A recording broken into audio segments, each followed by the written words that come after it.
Hello and welcome to the Evercade Retreat. My name is Gene Jake and today I'm reviewing Bridgestrike from the Home Computer Heroes Collection 1. Bridgestrike is essentially a remake or a knockoff of River Raid made for the Amiga A500. And it wasn't released in the Amiga's lifetime, it's a much more recent aftermarket or homebrew game, hence why it's on the Home Computer Heroes collection. It's essentially a vertically scrolling shoot 'em up, and like in River Raid, you fly along a river, up the screen, and you take out bridges and various other enemies and obstacles along the way. And there are aircraft carriers for refueling. To refuel, you slow down over the aircraft carriers, but be careful, you can blow them up. And naturally, if you run out of fuel, you'll lose a life. After you take out each bridge, you effectively activate a checkpoint or restart point, and you have to get through a whole section and pass the bridge on one life. Every so often you'll find a life raft with a character waving a white flag over it. If you slow down over these and rescue them, well, it's an extra life. Managing your speed is essential for not only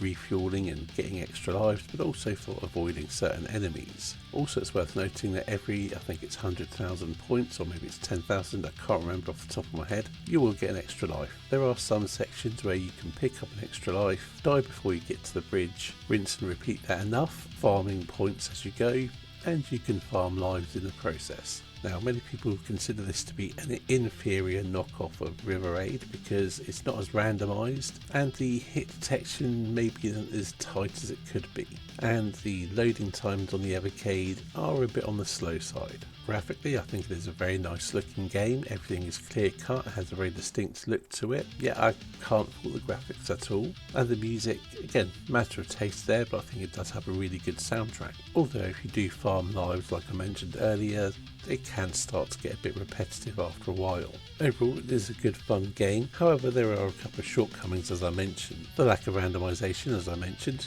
does mean it's less replayable. That would have gone a long way to giving this game a bit more longevity. And the hit detection, like I said, it's not as tight as it could be. There are a few times it can be a little bit frustrating, but it's not game breaking. To place the game in my overall ranking of all Evercade games, I would place it just below Full Void and just above Centipede 2600.